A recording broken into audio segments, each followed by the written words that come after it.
Dari sekian banyak kos-kosan yang pernah saya akuisisi, terus saya kelola, terus sudah berjalan selama 10 tahun ini, itu saya mulai ada sedikit gambaran ya, kira-kira kos yang bisa mencapai ROI 10% itu yang tipenya seperti apa gitu.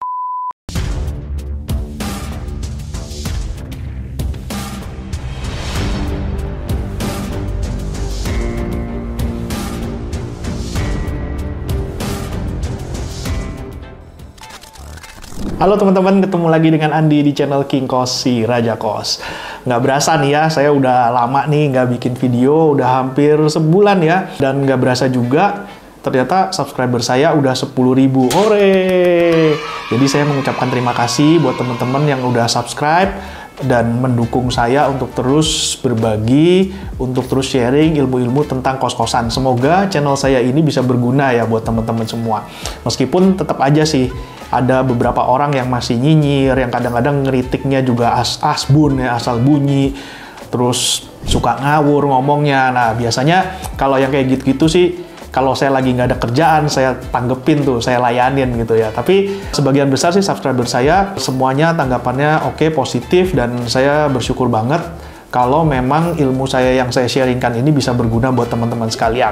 Nah, teman-teman, di bulan Juli ini ya, ini saya shoot ini tanggal 3 Juli, saya mau sharing mengenai supaya ROI kos kita itu sesuai dengan yang kita harapkan. Nah, yang saya harapkan kalau ROI kos-kosan itu kan plus minus 10% ya. 10% itu berarti BEP-nya itu kurang lebih 10 tahun. Jadi kalau kita modalnya 3 miliar, jadi setiap tahun kita penghasilan bersih dari kos tersebut harus mencapai kurang lebih 300 juta.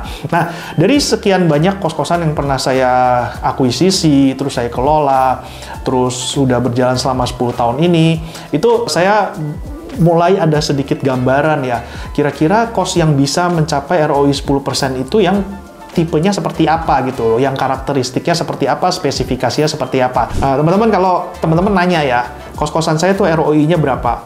Dari 30-an ya, saya sebenarnya udah akuisisi properti itu hampir 40 sebenarnya, hampir 40 properti, tapi saya kan juga jual beli properti ya, jadi ada beberapa yang terjual, terus saya beli lagi, terjual, beli lagi. Nah, saat ini kondisi terakhir itu kos-kosan yang saya kelola itu ada 31. Target saya sih sebenarnya 40 ya, tahun ini saya pingin 40, karena cabang saya tuh 40 itu target saya di 2 tahun yang lalu sebenarnya, sebelum pandemi. Tapi setelah pandemi kan sempet ini ya goncang karena okupansinya drop dari 90-an% ke 40% saat pandemi. Tapi sekarang alhamdulillah, puji Tuhan udah mulai naik lagi, meskipun belum benar-benar pulih seperti dulu sebelum pandemi, dan harganya juga masih di bawah harga pandemi. Nah, pelan-pelan kita akan perbaiki terus. Tapi kenapa yang membuat saya sekarang jarang bikin video lagi? Karena ya itu, saya udah mulai sibuk lagi di dunia nyata ya, untuk mulai hunting-hunting properti lagi, untuk mengasah kembali ya pisau yang kita punya itu. Kemarin tuh pandemi nggak dipakai pisaunya tuh, jadi agak tumpul. Sekarang saya mulai asah lagi, saya mulai praktek lagi, mulai hunting properti lagi, negosiasi lagi, cari-cari konsep baru lagi. Nah, jadi makanya teman-teman maklum kalau sekarang saya bikin videonya agak jarang, tapi saya akan terus tetap update sih mengenai perkembangan bisnis kos-kosan. Nah, oke, kembali ke tempat yang tadi ya, yang ROI 10%.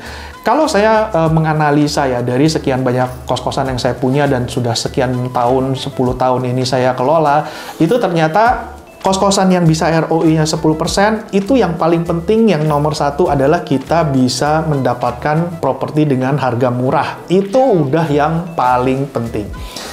Properti harga murah itu berapa gitu ya. Nah, kembali lagi disesuaikan sama budget teman-teman. Kalau budget teman-teman punyanya cuma 1 miliar, mau kos-kosan harga 10 miliar dijual cuma 2 miliar, itu kan dari pasaran 10 miliar dijual cuma 2 miliar kan, itu kan berarti murah banget. Tapi kalau teman-teman punya duitnya cuma 1 miliar, ya tetap aja yang 2 miliar nggak kebeli kan. Jadi yang pertama, mencari harga murah itu tentu saja disesuaikan sama budget atau dana yang teman-teman punya. Apakah teman-teman punya dana cash, atau misalnya mau pakai bank. Kalau pakai bank kan juga kira-kira plafon yang teman-teman bisa dapat dari bank itu berapa, itu kan tergantung kapasitas dari teman-teman, dari penghasilan existing teman-teman. Nah, pertama itu ya harga ya.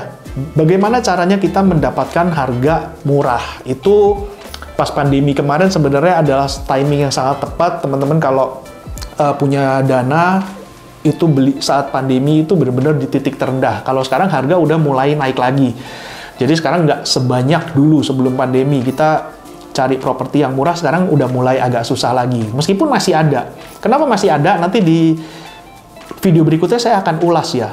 Kenapa kok setelah pandemi ini ternyata kok makin banyak orang yang susah, makin banyak orang yang butuh uang, makin banyak orang yang susah untuk mempertahankan bisnisnya. Nah, teman-teman nanti subscribe dulu, nyalakan lonceng notifikasinya supaya nanti saya bahas di ulasan di video berikutnya, teman-teman nggak ketinggalan. Ya, oke. Terus lanjut, ROI yang paling penting tadi ya, kalau mau ROI 10% itu yang penting pertama harus dapat properti murah. Entah properti murahnya itu berapa, disesuaikan sama budget teman-teman. Kalau budget teman-teman 1 miliar ya cari yang properti harga pasaran 2 miliar tapi dijual 1 miliar. Itu kan murah, berarti kan 50% di bawah harga pasar, harga market. Nah, yang pertama itu harga murah. Cuma yang teman-teman perlu perhatikan adalah harga murah ini nggak bisa asal murah. Ini yang menurut saya menjadi jebakan Batman ya. Jadi saya trader properti kalau melihat properti murah itu kan langsung wah pingin beli, semua pengen beli. Padahal ternyata ya teman-teman, kalau teman-teman menganalisa properti murah, kalau mau dibikin kos sama atau kayak rumah biasa cuma mau dijual beli biasa, itu ternyata visibility study-nya atau analisanya itu beda. Jadi saya pernah beli properti, wah menurut saya murah banget ya, appraisal 1,3 saya beli cuma 600 juta. Itu menurut saya murah banget. Terus saya renovasi, saya bikin kos. Tapi ternyata teman-teman, realita di lapangannya ternyata kos-kosannya kurang bagus, okupansinya, hasilnya jelek, ROI-nya cuma sekitar 3% atau 2%, padahal dapat properti murah. Nah, ini yang saya bilang bahwa analisa kita antara kita jual beli properti sama kalau kita analisa bisnis properti itu beda. Kalau bisnis properti kita perlu analisa lokasi, terus akses jalan, terus kita analisa juga sekelilingnya ya, lingkungan sekelilingnya. Kalau kita jual beli properti hanya sekedar jual beli, itu yang penting kita dapat harga murah, itu kita tawarin, kita bisa dapat untung gitu. Nah, tapi kalau kita jual beli properti sekaligus kita bisnis properti, itu teman-teman harus hati-hati ya, jangan sampai terjebak hanya membeli properti murah, tapi ternyata kita nggak menganalisa visibility dari bisnis cost-nya. Jadi, bisnis cost-nya visible apa enggak. Ya, oke, itu yang satu. Terus yang kedua, pengalaman saya adalah kos-kosan yang kamarnya terlalu sedikit ya, terlalu sedikit itu di bawah 15, di bawah 10 lah ya, di bawah 10 atau kurang lebih 10 lah atau di bawah 10. Itu ternyata ROI-nya tuh kecil. Meskipun harga propertinya murah, tapi kalau kamarnya cuma sedikit, di bawah 10 itu ROI-nya kecil. Kenapa bisa begitu? Nah, karena kita dengan kamar kecil itu otomatis kan omsetnya kan kecil. Terus kita dengan omset itu masih dipotong yang namanya OPEX ya, biaya operasional. Nah, biaya operasional itu kan ada yang fixed cost, ada yang variable cost. Kalau fixed cost itu contohnya, saya udah pernah bahas sih, nggak apa-apa, saya ulang lagi ya. Contohnya, biaya gaji yang jaga kos, biaya internet, terus apa lagi, biaya listrik Fasum, terus wifi. Itu kan adalah fixed cost yang dimana kita mau kos-kosannya sepi, mau kamarnya sedikit, mau kamarnya banyak, kita bayarnya sudah fix gitu. Sedangkan kalau untuk biaya-biaya yang kayak laundry spray atau misalnya kita laundry baju anak kos, terus kita misalnya beli air segala macam, pemakaian air gitu, itu kan variable cost. Jadi kita bayar itu tergantung tingkat okupansi kamarnya. Tingkat okupansinya makin tinggi, variable cost-nya makin tinggi. Nah, kalau teman-teman kamarnya cuma dikit, untuk mengcover fixed cost ini sudah menghabiskan persentasenya mungkin bisa menghabiskan 50% ke atas ya untuk fixed cost-nya doang, belum variable cost-nya. Makanya kenapa kos-kosan yang kamarnya sedikit itu rata-rata ROI-nya justru malah makin kecil. Karena biaya fixed cost ini di rata-rata dibagi rata ke semua kamar, itu jadi cost per kamarnya itu jadi gede gitu. Saya pernah bahas juga untuk ngitung HPP cost, teman-teman cari di playlist itu ada bagaimana cara simple untuk menghitung HPP cost kita, modal kamar cost kita tuh berapa gitu. Nah, itu yang kedua ya, masalah jumlah kamar.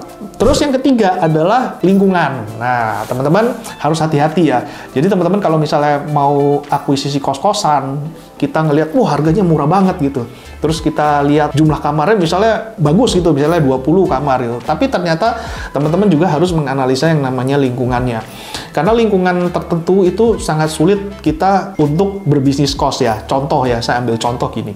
Saya pernah beli kos-kosan murah, terus saya cek ROI-nya bagus, secara hitung-hitungan di atas kertas, tapi saya lupa waktu itu kan masih newbie, masih belum pengalaman, saya lupa ngecek lingkungan sekitarnya, saya lupa ngecek kompetitor sekitarnya, saya lupa ngecek untuk warga sekitarnya. Nah, ternyata di situ terjadi masalah bahwa memang untuk bisnis kos di situ tuh dipersulit oleh lingkungan sekitarnya. Nah, akhirnya yaitu dari yang hitungan kita sebenarnya masuk, tapi kita kecentok ya, di realitanya kita kecentok dengan berbagai macam peraturan-peraturan yang dibikin oleh lingkungan sekitar. Akhirnya kita nggak bisa maksimal, akhirnya juga ROI-nya kecil juga gitu.